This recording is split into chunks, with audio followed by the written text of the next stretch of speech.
Cracking, ladies and gentlemen, 49 coming at you with another community shoutcast for the OUSA Dota League Season 2. Just loading into game number 2 of Team Standard Strat up against 5 Gweilos. I believe 5 Gweilos is first pick this time. So Team Standard Strat were able to take a very convincing game number 1. The Outworld Destroyer pickup from 5 Gweilos is meant to shut down the Storm Spirit coming out from Team Standard Strat. Really wasn't able to deny him enough experience in gold during the laning phase, didn't really shut him down hard enough, and then the instant the Storm Spirit hit level 6 and rotated to the top lane, it all started to fall apart from that point. Would have perhaps liked to see a few early support rotations coming out from the Earthshaker and the line that they had over from the top lanes. They were unable to do anything against Mr. Winsmore playing that Darkseer. They did go for one gank attempt, but the Fisher Block completely caught him over on the wrong side.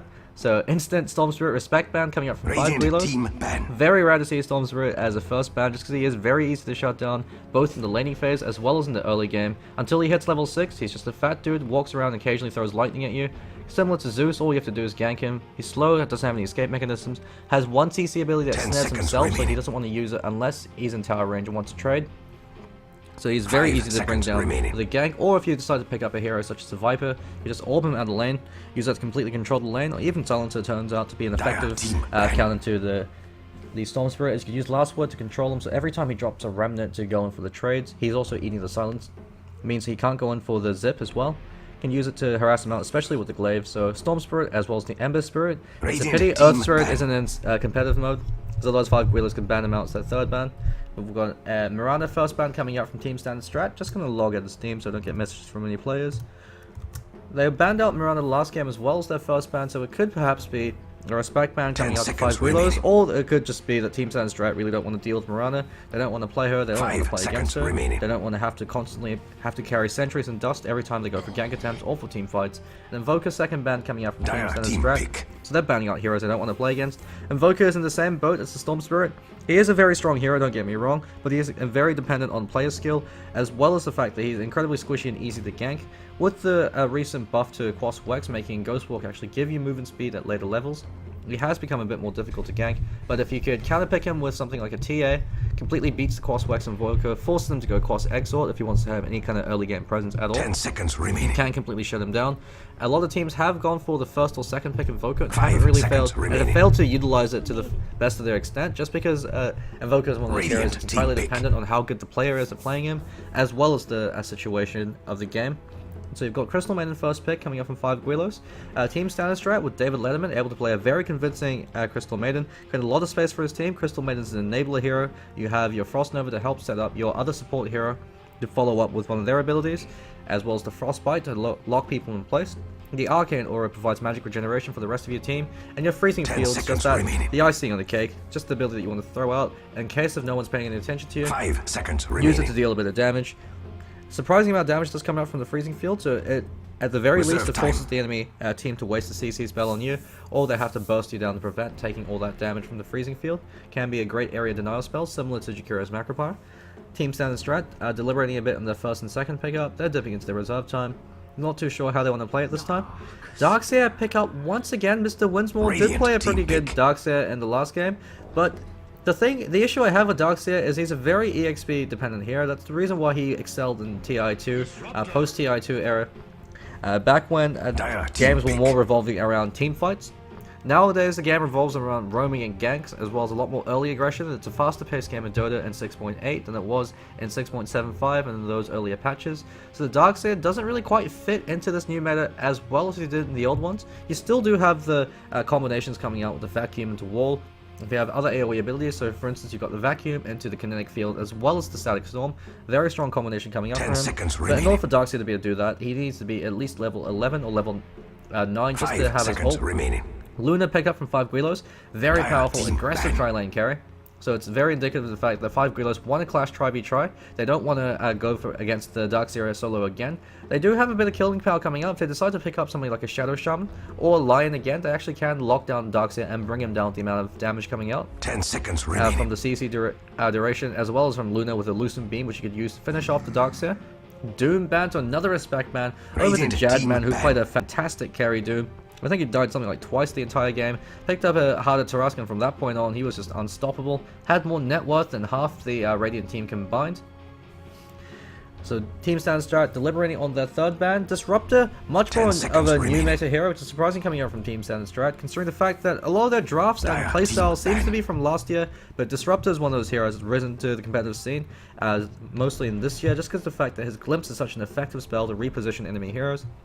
Especially when you're clashing try-v-try, if you see a single hero out of position, you can glimpse him back, trap him with the kinetic field. If you're fast enough with your reflexes to trap him with the kinetic field, there's nowhere they could go. You just beat them down. Thunder Strike provides vision during all of that, so they can't. There's no way for them to run. There's no way for them to hide. Disruptor is coming at you. Reserve time. You also have to keep in mind that if you lose a team fight against the Disruptor, you will always lose an additional 1 or 2 more heroes than you'd like, just because he has 1800 range Glimpse. The Glimpse back whoever the hell's running away. That's what makes team fights against Disruptor so devastating, is if you don't kill him or if you don't win the fight, Disruptor will make you pay a lot more than what you intended, just because he could glimpse back fleeing heroes, and ensure that you lose a lot more heroes in any trade that you go for. One of the reasons why it's a very strong pickup, as well as the fact that his Static Storm has 0 cast point, so you could use it as a huge AoE silence. Actually does a surprising amount of damage if you are stuck in it for the full duration, so you can use that to disable heroes with long cast points, such as the Slark and the Earthshaker. Omni-Nut's another one. None of those heroes can get an ability off before you silence them with the Static Storm. Puck as the 4th ban coming out from 5 Gweilos, so they don't want to deal with the teamfight combination with the Puck Dream Coil as well as the Darkseer Vacuum. You can vacuum them outside of the Dream Coil into the wall, through the wall, so that not only do they take the 100 pure damage from when they go through the wall, as well as stunning the replicate, they also break the Dream Coil, which also does an additional amount of damage, as well as stunning them while they've been beaten up by themselves. Very dangerous combination. Clockwork also banned out for that very same reason. Vacuum into Cogs is absolutely horrific. Cogs deal up to 220 mana burn at level 4, as well as HP burn. It also provides a second of CC, never mind 200 HP and mana, but that's a very significant amount, especially when you consider the fact that heroes such as Luna are dependent on their mana pool. If you are able to burn off their mana before they can get off abilities such as the Eclipse or the Lucent Beam, even if they pop BKB, Luna without Eclipse is a very, very sad Luna. Silencers, the 4th ban coming out from Team Standard Strat. They really don't like the global silence. It can completely screw up their initiation.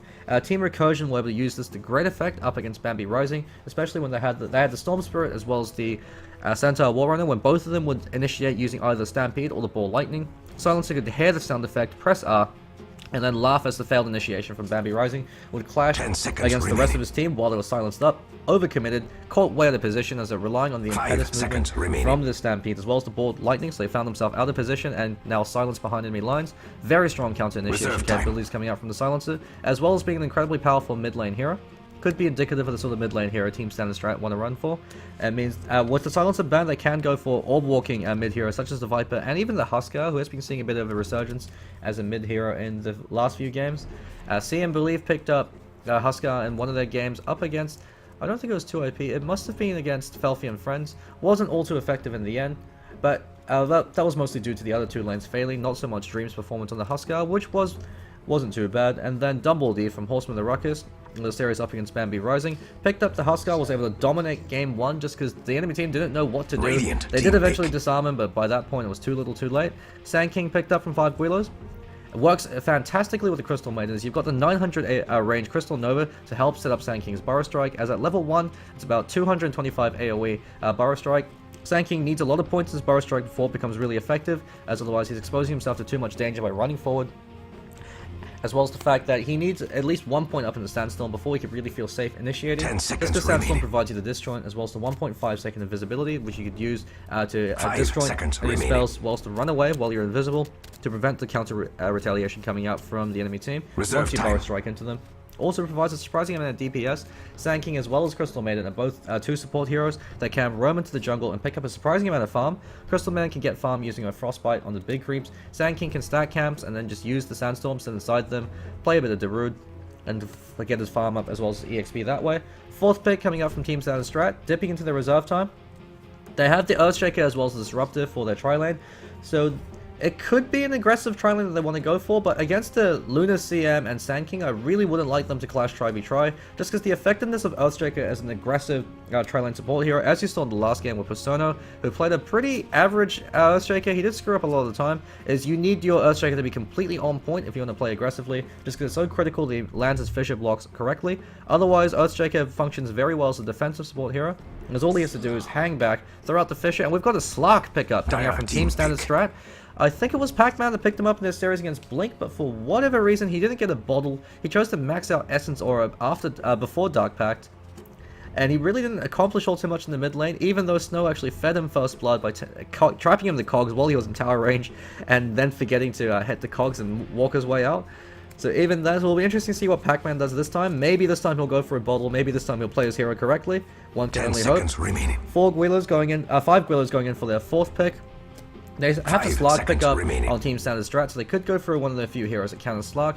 Bloodseeker's an excellent counter Slark, just because if he's below half HP, you'll always have vision of it. It completely shuts down Slark's Shadow Dance, which is his primary form of regeneration. When he actually pops the active, he still is invisible for 5.5 seconds. No one can see him then, so you still get that regeneration. But Rupture also is a great way to lock Slark in place. Bounty Hunter, not a very effective counter to the Slark, just because you could Dark Pact it off. Dark Pact has something like a 5-second cooldown at level 4, so he'll always be able to purge it off.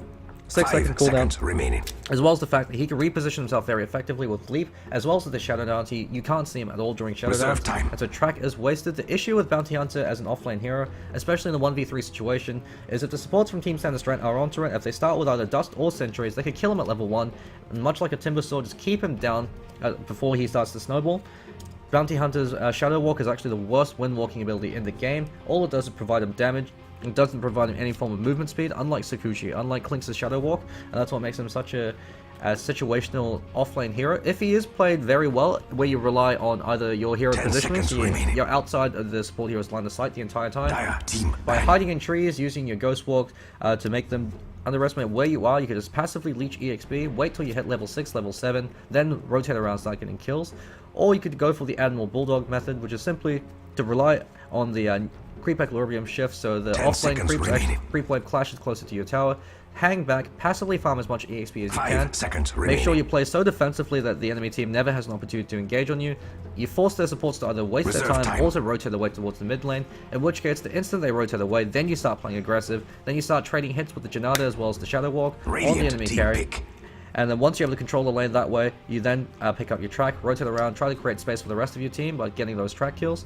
So 5th ban Lifestealer, considering the fact that Slark can go into the mid lane and often is playing the mid lane, as it does enable him to snowball effectively, as Slark does need a decent amount of EXP before he becomes effective as a ganking hero. He also has a lot of failures as your one position hero, just because against the tri-core lineup, 10 seconds remaining. Or even a dual-core lineup, he does taper off. He can't really go toe-to-toe with Luna unless he significantly out-farms her or out-levels her. And we've got the Naga Siren ban once again, so Team Standard Strat banning out the Silencer, Naga, as well as the Marana and the Invokers. The 4 bans that were in the exact same game.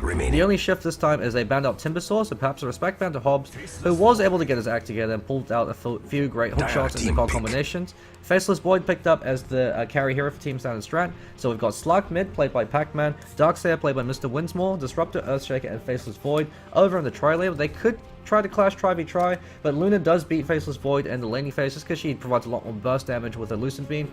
Faceless Void's too reliant on RNG to get those bash procs off, and Death Prophet picked up.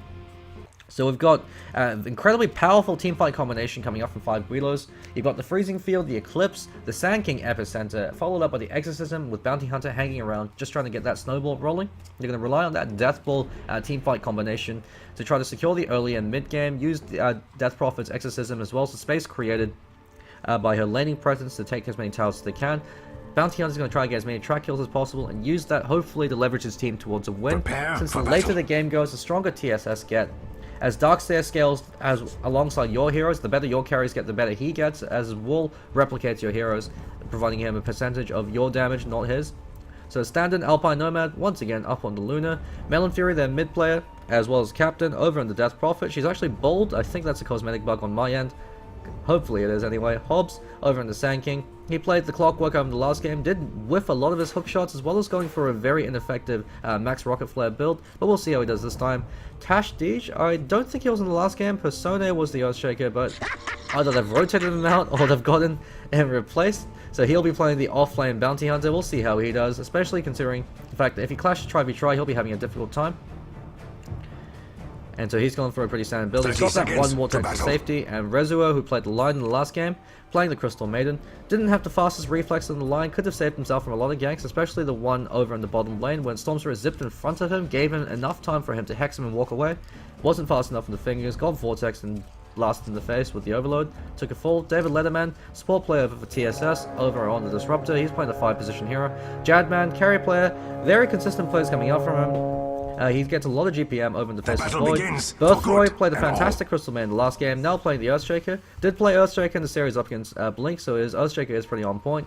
Winsmore over on the Darkseer, exact same hero as before. And Pacman over on Slark. Let's hope he does better this time than he did in his game series up against Blink. Choosing not to rush for the bottle, going for a bit more stats. Hopefully he does pick up the bottle this time. Sandking picks up a double damage. So he'll be able to stab people, get them the hell out of his lane. Range creeps taking a lot of harassment, so Slark's instantly able to deny that. That gives him great lane control, as the range creep contributes the most amount of DPS out of the creep wave. That's just because the way damage types work in Dota 2, which is explained in Dota 1 since it was based off Warcraft 3, so you had things like piercing damage, hero damage, and melee damage, and the different armor types. In Dota 2, it's not explained at all, but the range creep does piercing damage, which does more damage than the melee creeps, as the melee creeps do melee damage. And I think the creeps have heavy armor, so it does reduced melee damage to them. Your heroes do hero damage, so it's a completely different type altogether. That's one of the reasons why Panda's Brewmaster Spirits actually do less damage, a lot less damage as the game goes on. It's because all of the spirits don't deal hero damage, they deal piercing damage, and that's heavily mitigated by hero armor. As not only do you have to factor armor mitigates damage, you also have to factor there's another form of resistance that all heroes have to counteract the Brewmaster Brewlings. It's one of the reasons why he doesn't scale all too well into the late game, but he has such a strong early and mid game, he's usually able to win the game for his team through the use of his ultimate in the early stages of the game. Winsmore hanging back, he doesn't seem to like doing the double ion. He actually doesn't seem to like using ion all too much at all. He's used it once so far. The reason why he used double ion is because it ensures you get level 2, and supports can't deny you, or they can't go up close and trade hits on you without drawing aggro from the creeps. 3 pounds over on Melon Fury. He's actually copying a lot of damage. That's one of the reasons why Slark is such an effective hero, is with that Essence Shift, he trades very favorably. Every hit he does also takes an extra 19 HP away from you, as well as an extra 13 mana, just because he's stealing his stats. So it's something you have to keep in mind. He's only got 1 point up in those, so the stats are very quickly dissipating. Another pounce over Melon Fury. Level 2 pounce this time. I think he leveled it after a pounce, and then Earthshaker Fisher coming in for Birthroy. That's a very good first blood attempt happening from him. Birthroy actually had to tank the tower during all of that, but nonetheless able to make a very successful rotation. That's what I was talking about in regards to Earthshaker as an aggressive trailer support hero. He relies on the player's skills. Birthroy recognized that Slark was easily able to get a kill over in the Death Prophet if he gave him the time and space to do so. He was able to land the perfect Fisher, didn't actually cut Death Prophet over to the other side, which would have meant that Slark would have to go around the Fisher himself, but actually caught her in perfect position. Hobbs as well as Rezo being scattered out by Pacman. He knows that they're both hanging around. They could perhaps be going for a bit of jungle clearing, as we've got Sandstorm up as well as Frostbite. He's picking out Winsmore saying, hey, come in and get a piece of this. But it's a level 2, level 3 Darkseer. All he has is Ion Shell. No, don't think there'll be enough of an impact to do anything. Death Prophet's gone back to the lane now. She's probably called missing, as Slark has been gone for too long of a time. Hobbs places a sentry wall and scouts out Pacman, so he's forced to go back to the lane. Gave Death Prophet a lot of free EXP and gold during all of this. This was a failed rotation.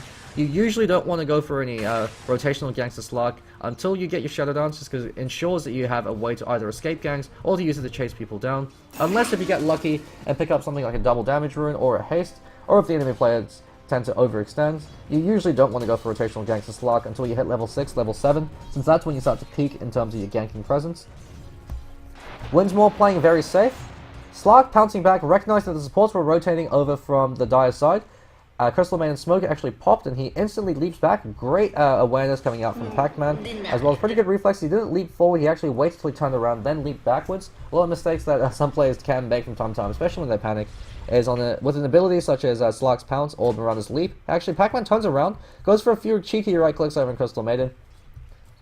With the bottle regeneration, he should be fine. He did choose to go bottle this time, so maybe he watched the VOD from the last game, recognized that what he was doing wasn't quite cutting the mustard, so this time he's playing Slark the way you should, as an aggressive ganking hero. He's got the Illusion Room bottled up, and he's level 5, so 3 points up in the pounce, does a surprising amount of damage. Birthroy hanging around the side. Death Prophet, Melon Fury, her Death Prophet senses a tingling. She knows something's not quite right, or maybe that's because she's missing her hair. Throws out the Crypt Storm to harass back Pacman. And Birthroy very patiently reveals himself. He's going to take a lot of tower hits. Death Prophet actually could turn around and go for a kill attempt on him, but with the pounce as well as the Fisher block was imperfect with the pounce locking her in place. Actually, Pacman could take a fall here, never mind, he leveled up level 6, was able to use his hotkeys to skill up Shadow Dance, popped him for the regeneration as well as the fact the tower no longer can hit him. Great rotational gank once again coming out from the Earthshaker. The Dire side, Chose to rotate, but the smoke was broken too early. Crystal Maiden unable to lock Slark in place, and she just has the Crystal Nova. That's the issue with running Sandking as a support hero, as his roaming presence is highly limited until he picks up a lot of EXP. This goes at 200 range against a hero like a Slark or a Murano who have that repositioning leap. Unless you catch them completely by surprise, which you very rarely do, they should be able to leap away. Over in the bottom lane, while all this is happening, Bounty Hunter playing very safe and very passive. He's only gotten 4 CS so far, but as an offlane hero, especially considering the fact that he's up against such an aggressive offlane, with the Disruptor to glimpse him back if he overextends, as well as Earthshaker to official block him in, he's been playing it safe. He's got his Pacman shield as well as his boots up. Once he hits level 6, he might want to wait till level 7, as Shuriken Toss at level 3 is very inefficient. Level 4, that's when it really peaks, as it does a surprising amount of damage then, as the majority of your burst damage combination is the Shadow Walk into Janada into the Shuriken Toss, especially when you consider the fact that Track no longer removes armor. Track used to be a lot stronger in relation to the amount of utility it gave. It reduced a small amount of armor, only 1 at level 1, 3 at level 2, and 5 at level 3. It was a small amount of armor, but it could prove to be quite significant, especially against heroes like Crystal Maiden, who only have 1 armor to begin with. Stripping away that protection makes it a very squishy to physical DPS, and when you consider the fact that Bounty Hunter most likely will have something like a Phase Boots in conjunction with his Janada, does a surprising amount of damage in a short amount of time, choosing to go for Treads once again, starting with the boots of Alvin Skin. Both throws TP'd over to the mid lane, so they could be looking for another gank over Melon Fury. Melon Fury and the Death Prophet being completely bullied out of lane, chose not to go for a point in silence, choosing to max out the Witchcraft. Pretty standard builds, usually based on lineup as well as player preference. Hobbs eating a lot of harassment from the Iron Shell creep, surges to creep forward, but he de-aggroes the creep in time. Luna picks up a Midas, so 6.5 minute Midas, very good timing for her. Bit of a greedy build though, as the drawback to that Midas over on the Luna is, unlike the treads into the Helmet Dominator, or even just building straight towards a BKB, it doesn't offer you any team fighting presence, and if you get ganked, Luna is a surprisingly squishy hero. She has a lot of movement speed, but her HP pool is low, so she can fall down to the burst power coming out from Slark. However, if the Midas pickup isn't punished by the Luna, she can easily turn it into a great farming lead. She's ensuring that she secures the late game, as you have the early game presence coming out from the team fight power of the Exorcism as well as the Epicenter, with the Crystal Maiden, Freezing Field, and Arcane Aura to ensure you the early game. If it's not punished by Pacman, who's able to get a few kills over the Luna, it could prove to be quite effective and could secure them in the late game. We'll see how it goes. Alpine Nomad tanking a few hits from the tower, being a bit of a greedy there over against Mr. Winsmore. I have no idea what the Death Prophet's over in the top lane. She's giving Slark so much free farm in the middle. She does want to group up and go for the Exorcism push. That's 4 heroes coming into one lane. So while that's happening, mid and bot are being effectively free farmed. We've got 3 heroes rotating from Team Standard Strats. They're out for blood now. Slark activates a haste rune. That sounds good for the Radiant. Death Prophet also is inefficiently using her Exorcism. Crystal Maiden called out, but Dark Pack instantly popped from Pacman, purging off the Frostbite. Crystal Maiden can't do anything. Eclipse's pop. Shadow Dance popped over instantly from Slark to make sure that he's not the primary target. Hobbs got out in the connect field. He takes a fall at the pounce. Pacman has a haste rune as well as an Ion Shell. So Alpine Nomad regretting that Midas pickup as he takes a fall. Double kill coming out from Slark. Never mind. Darkseer gets that kill. Double damage. And while that's happening, Faceless Void picks up a double damage. So with that Chronosphere, could actually go for a kill attempt over on the Bounty Hunter. He's maxed out his bash. So with a few bash procs, he actually could easily steal the deal. Chronosphere actually it has no arms to goes defend over the Chronosphere, provides True Sight. He's beating on Tashdij. He might be able to kill him. 1 more, 2 more hits. He turned around and tracked him. Why the hell did he track him? He was invisible. He could have just walked away.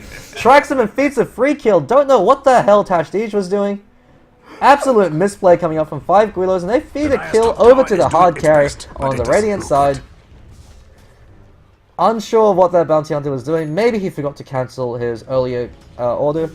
But at any rate, the Fade Time had popped. Chronosphere provides True Sight. Outside of that, he had no way of getting any vision of them. Maybe he thought that there was a Sentry Ward placed, which is a valid assumption, considering the support's happy zoning him out fairly effectively. But at any rate, Faceless Void gets a lot more than he asked for. He's got a Midas of his own, so he's having a ball of a time. It'll be interesting to see what item build he goes for. Usually when the Faceless Void goes for a Midas, Battle Fury tends to be too greedy on the Faceless Void as well, so you want to go for something like a Maelstrom. That's the loader build. So Midas into Maelstrom, turn, and then maybe pick up like a Mask of Madness if you want to fight really early, or go towards a BKB if you want to play a bit more safe. Provides you a huge amount of AoE damage, as the more you attack, especially since you're choosing the maxed out bash, he actually backtracks the Shuriken Tosh. So Bounty Hunter wastes about 40% of his mana pool for nothing.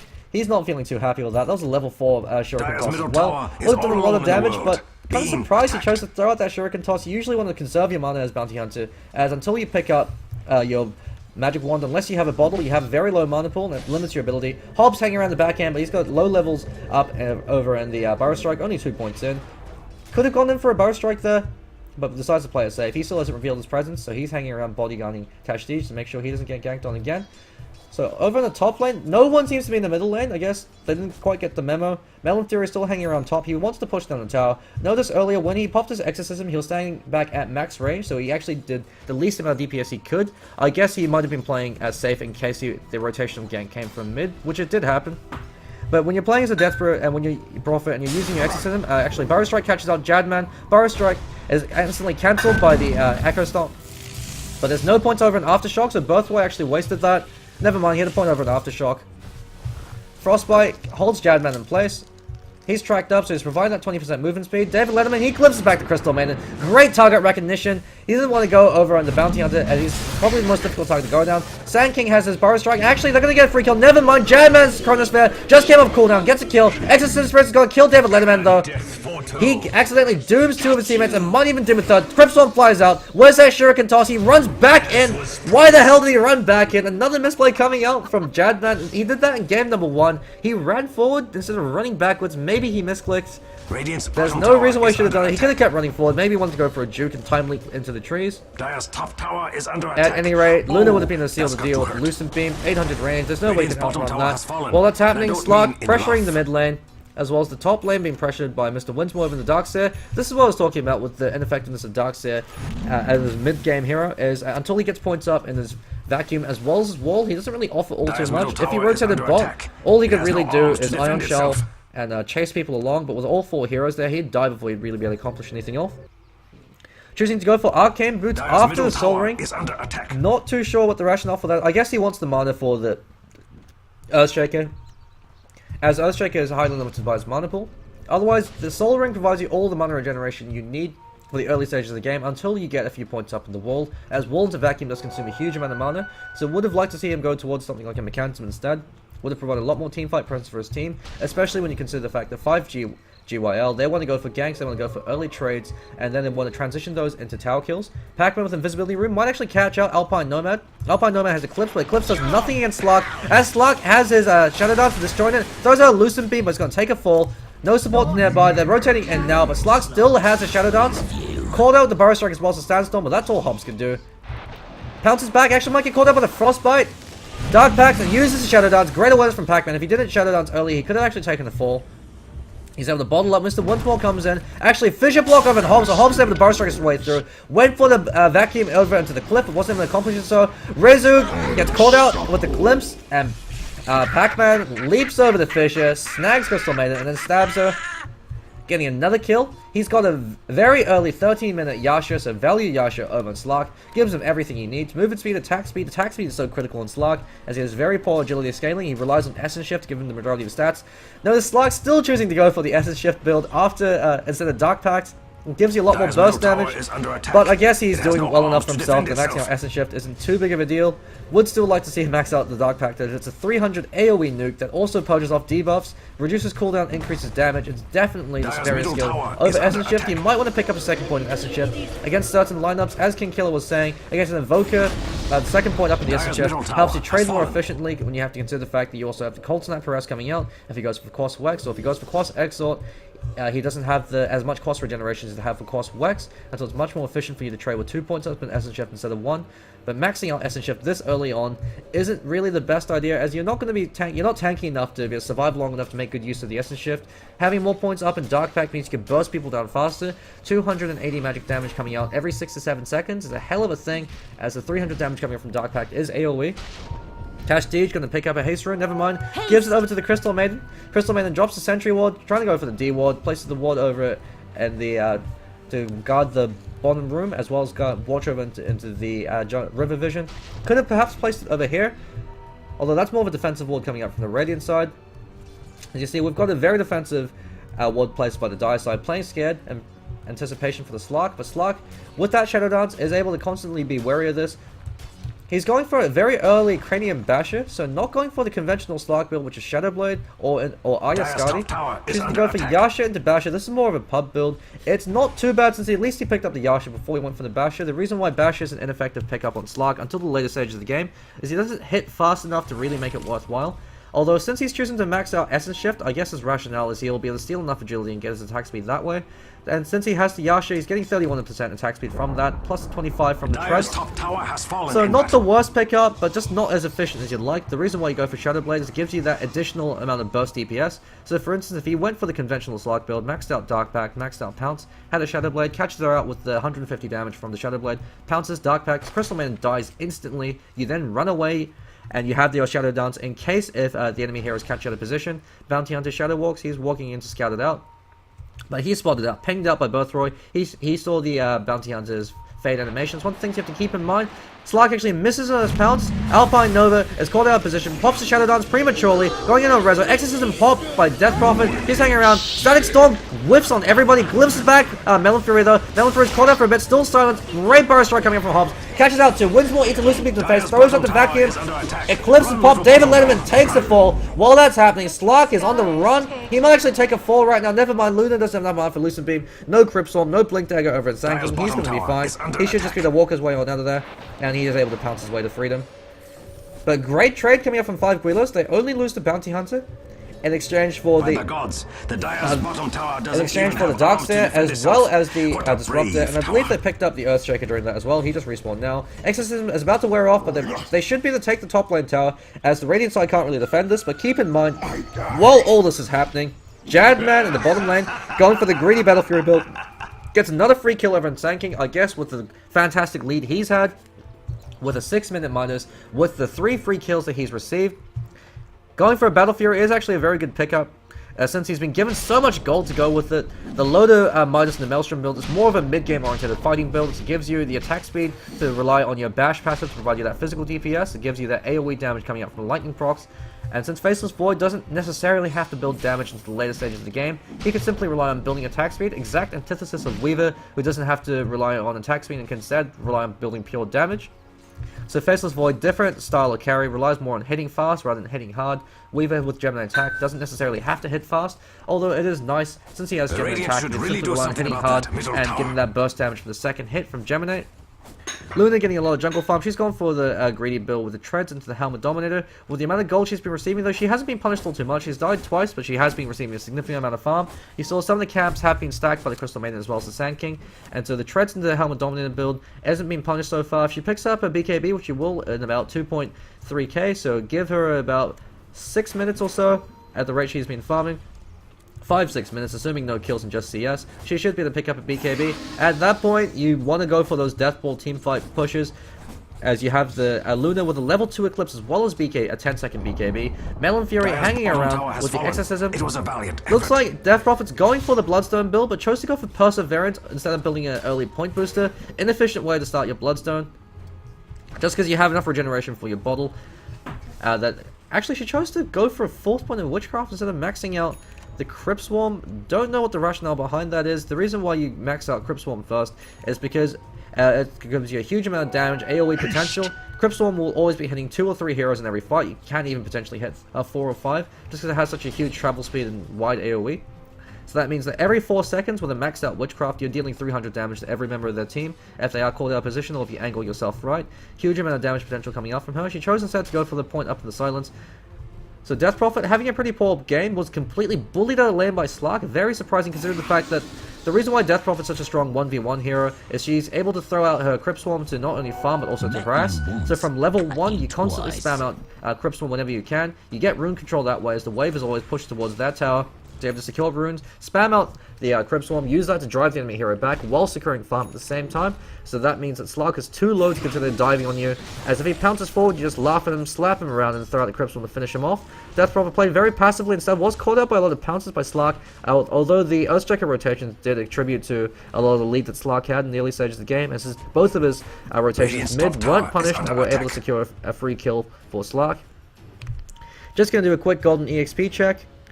In terms of EXP, 3000 EXP lead for Team Standard Strat.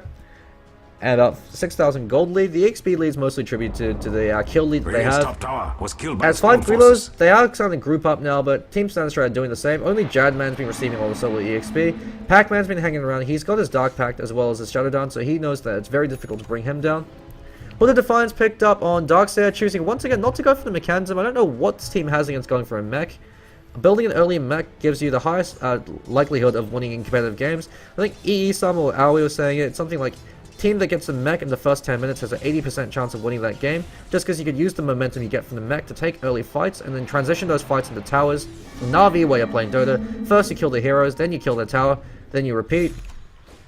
Winsmore trying to defend back the ward. Pacman diving in deep to get that D ward there, pounces his way back out, wasn't punished by the Dire's side. Didn't really have enough damage or lockdown to lock him in place before he could Dark Pact and pounce back out. He also has a Shadow Dance, so you keep in mind you don't want to Burrow Strike up there and then leave yourself caught out of position. Melon Fury just getting a bit of farm using a Crypt Swarm to farm up.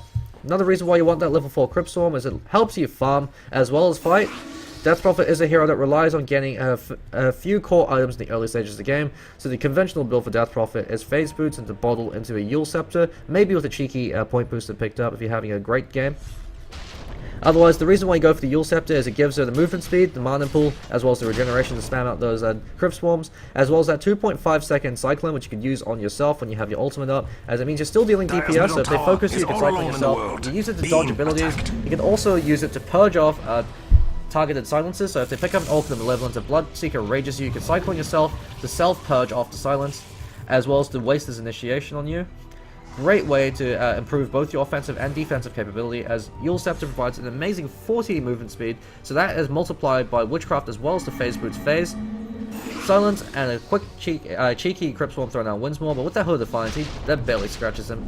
Jadman with that Battle Fury. Looks like he's going for a BKB. Never mind, he's going for a Maelstrom with that Gloves of Haste as well as the Mithril Hammer pickup. So he's going for a very strange AoE build. Usually you go for Battle Fury or Maelstrom. You don't go for both, just because you want a harder hitting item as your first core item.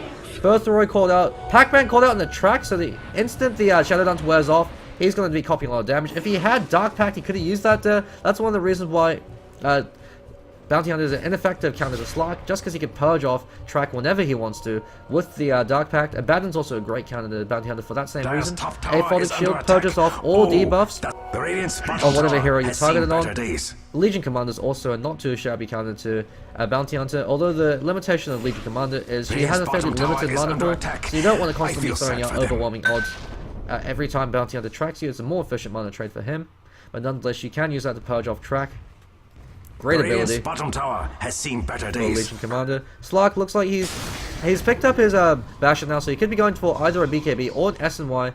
SNY is a very good pickup on Slark, I guess in this case because he has to deal with the Death Prophet in case he's unable to Dark Pact himself in time. Going for a Manta style, actually very greedy plays coming up from Jadman, stealing the Ancient Sack. He's got to be very careful as if she catches it out with the Crypts of Silence and he takes a full. Incredibly greedy play coming up from Pacman, from Jadman, sorry, is punished by the Death Prophet. Don't know why he thought that was a good idea, especially when you knew that the enemy team was completely missing. They instantly pinged it out. They had a ward placed over here. Actually, they had a ward of their own, so he saw them rotating over. Don't know why he didn't turn around and time walk out of there. Nonetheless, feeds another kill. Jadman coming up with some questionable plays. Maybe he's choking or panicking. Death Prophet almost has a Bloodstone, about 1,400 gold away from it. Just needs the energy booster as well as the vitality booster. Very slow Bloodstone coming up from Death Prophet. Usually with Bloodstone, like the Orchid of Malevolence, you want to get it before the 20-minute mark, since that's when you're going to be you start to snowball out control. Since the issue with Bloodstone is if you die once you pick it up as your first big item, you lose a lot of charges, and that effectively cuts the effectiveness of the item in half, as you're no longer getting as much regeneration as you'd like.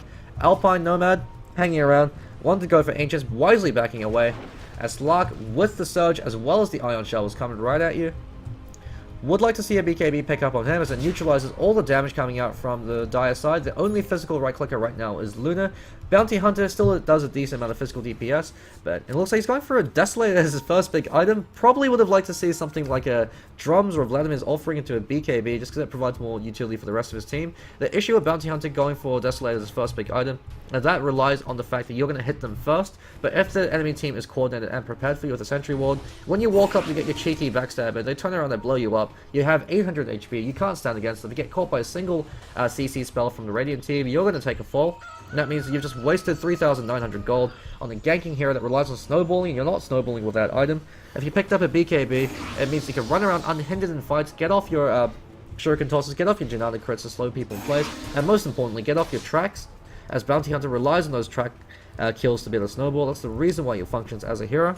Going for drums into BKB is the most conventional pickup for him, just because drums gives him extra chasing power, extra stats which make him tanky, enable him to throw out more spells, and it gives him a slight increase in DPS. It gives him attack speed as well.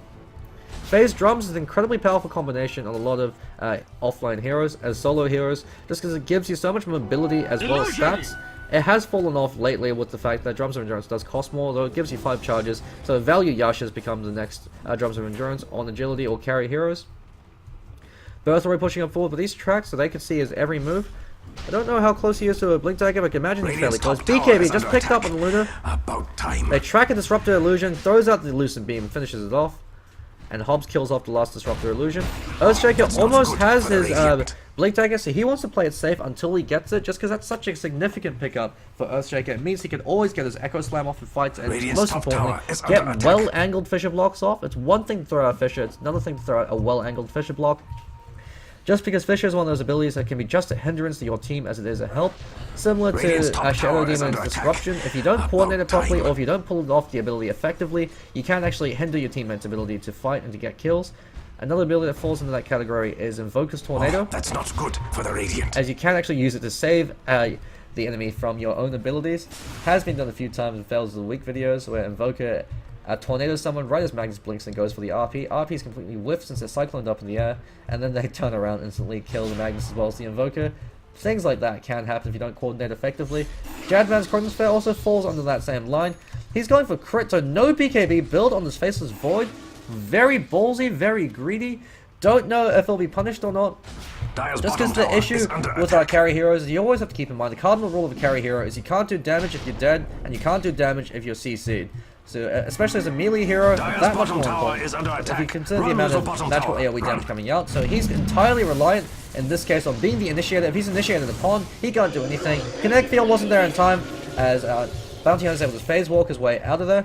Birthray might be called out with a cheeky track, as Bounty Hunter's hanging around, waiting in the wings, throws out the track over an Earthshaker, as well as the Shuriken Toss, a lot of damage coming on him.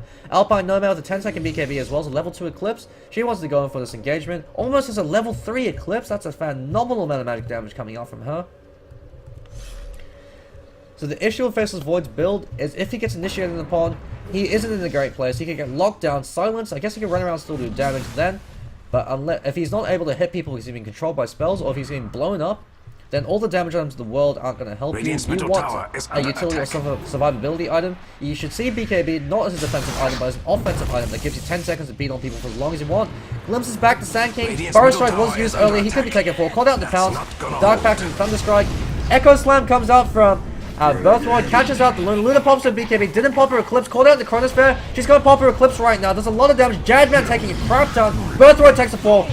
Jadman, Pacman hanging around the Static Storm with the vacuum at the wall. Jadman takes the full triple kill coming out. So Mr. Winsmore, great plays coming up from the Darkseer. Dark Pact damage actually snags the kill over on the Ghost Walk Bounty Hunter, and Pacman gets the double kill. You saw that if he had a BKB, Jadman wouldn't have died. He could have snapped toe-to-toe with Luna. Would have mitigated a lot of damage coming up from him. The only thing that can hurt him then are right clicks. And with that backtrack, it's so hard to bring down a Faceless Void. Dire's bottom tower is under attack. Run, little bottom tower. Run. Bloodstone finally picked up 28 minutes into the game. This is an incredibly slow Bloodstone. It offers your team zero utility. I guess when you die, you can heal your allies, but that's about it. The issue with going for a Bloodstone as a first item as a Death Prophet, especially when you're behind, is it doesn't help out your team. It's a very selfish item.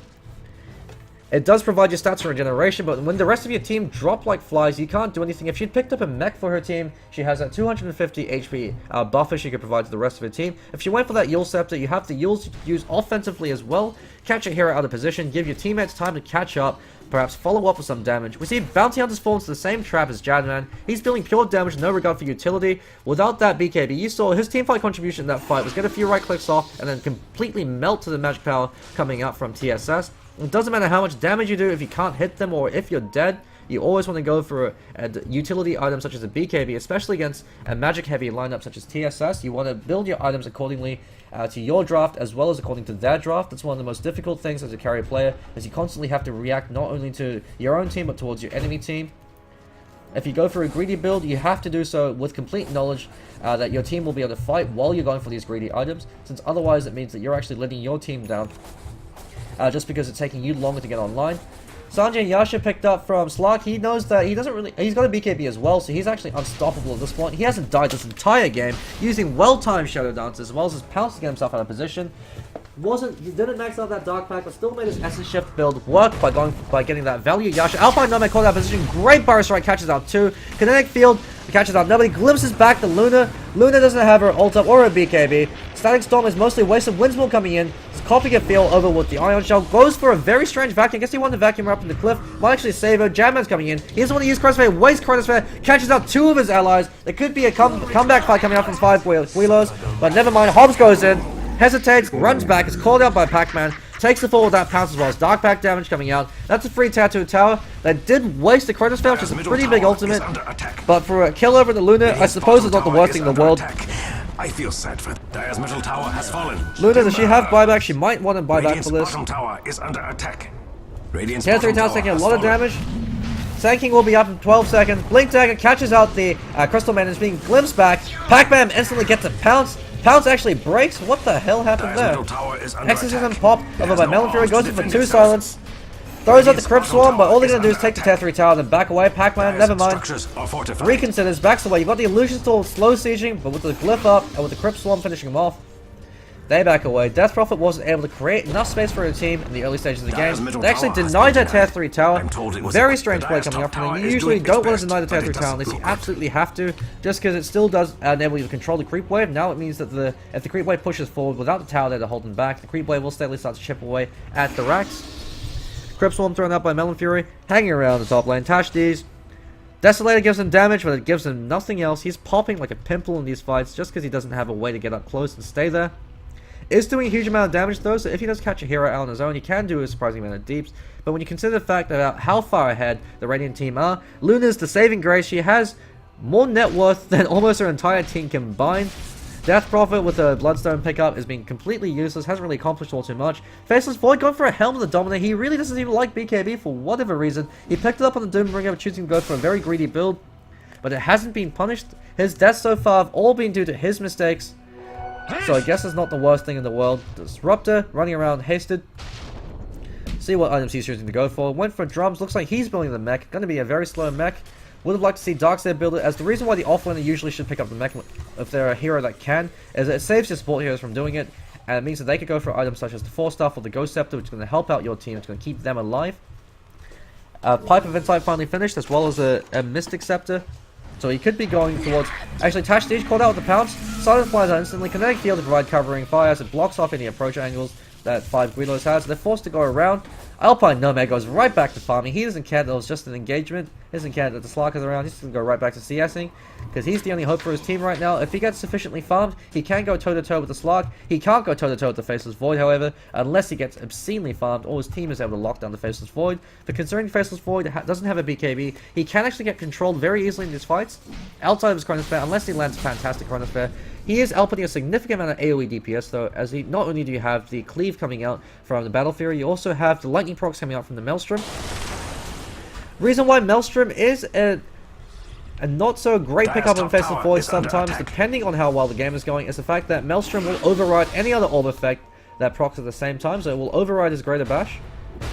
That's one of the things you have to keep in mind. However, Faceless Void usually hits so fast, it's not that big of a deal, as unlike the Lone Druid Bear, having Entangled blocked by Maelstrom, that's a very significant deal, as it can impair his ability to gank or the team fight. Faceless Void could just rely on getting more attacks in as he hits very hard. Alpine Nomad pops his BKB, throws out the Eclipse, might be able to get a kill, never mind, it's called out, duking it out with Pacman. Pacman hanging around, pops his BKB, he knows he has actually great Fissure as well as the Echo Slam with the wall and the vacuum combination, instantly kills 2. No Epicenter coming out, never mind, Epicenter wasn't off cooldown anyway. Darkseer takes a fall, one last stab coming out from Tashd's. Pacman is able to kill Luna in the background, Tashd's just hanging around, split up by the fight. Crystal Man throws out the freezing field, but Pacman doesn't give a goddamn. He's got enough HP and regeneration. Chronosphere completely whipped, could actually turn around and be a failure for the rest of his team. Tashdij is hanging around, gets a free kill over on Disruptor, as well as the courier goes down during all of that. Desolator pickup, not being punished. He wasn't locked down during that fight, so he's able to get 2 kills off that. And terrible Chronosphere coming up from Jadman. That's one of the things you have to keep in mind. Chronosphere, unless it's used effectively, can be just as much a hindrance to your team as it is a help. As you saw there, he locked in Pacman. If Luna was alive, Pacman could have perhaps taken the fall. Melon Fury comes in. Very late contribution to the fight. Throws at the silence. Pacman can actually turn around and go for a kill on this. He has a bottle charge. His Shadow Dance wearing off in a few seconds. Death Prophet, unless he's forced to blow her ult, won't have enough damage to bring her down. Never mind, thinks better of it. Stolen 69 intelligence from the Dire side. Picks up an Abyssal Blade, so he has that locked down. He can now go toe-to-toe with Luna and bring her down, whether she is in BKB form or not. Shiva's Guard picked up by Darkseer. Good pickup on him, especially considering the fact that there's a Desolator over on the Bounty Hunter. Makes him a lot harder to bring down, as Darkseer has surprisingly high EHP at this point in the game. He's got the Pipe of Insight to block magic damage, and he has the armor coming out from the Shiva's Guard, as well as the negative attack speed aura coming out from it to decrease physical DPS. I would like to see him go for a Blink Dagger now, just so he can combo with the Earthshaker perfectly. You have to Blink into Fissure, then Blink into Vacuum Wall. Huge amount of damage that comes out from that combination. Alpine Nomad, just doing some ancient clearing, actually backing off. He wants to go for the stack, never mind. No, he's going to clear it out fast before the creeps even spawn. Has a Manta style now, so a lot of good damage pickups over on the Luna, as well as the Helm of the Dominator. If she goes for a Butterfly, it would be a great pickup, especially against the Slark, as well as the Faceless Void, as it looks like neither of them are going for the MKB. Death Prophet caught out of position, caught up on the pounce, as well as the Earthshaker Fissure, and she takes the fall. Death Prophet pickup has not worked out for this team at all. Actually proven to be more of a hindrance, since she wasn't able to contribute during the early game. Static Storm, no kinetic field however, but called out the pounce and pops with the Fissure. That's what you get for building damage without HP or utility. You pop like a pimple when you're called out of position, and that's what Disruptor does best. Crystal Maiden goes in for the Nova called out with 2-man Chronosphere, takes the fall. Hobbs is also going to take a fall before the Chronosphere wears off. Luna pops a Menace Illusions but backs away. She's actually called out. Pounce misses. Birthright goes in using the Aftershock stun with the Echo Enchant Totem. And locks Luna in place long enough for Pacman to get a kill. He also has the Abyssal Blade, which he could have used at that time. Death Prophet comes back, pops the Exorcism, but 1v5, she can't do anything. She gets glimpsed back. Disruptor saying, get the hell back, we're going to take your racks. What do you think you're even doing? 3 racks over in favor of TSS as they take 5 kills. Death Prophet did respawn because she has a Bloodstone. So I guess she's got that going for her. She can respawn fast enough to throw herself back into the fight. Wins 1v5, and she gets caught out by Jammer, just walks himself forward, bashes her down.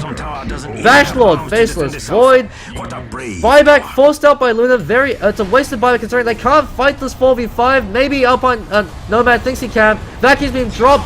Wall. Epicenter comes up for Hobbs. Good Epicenter.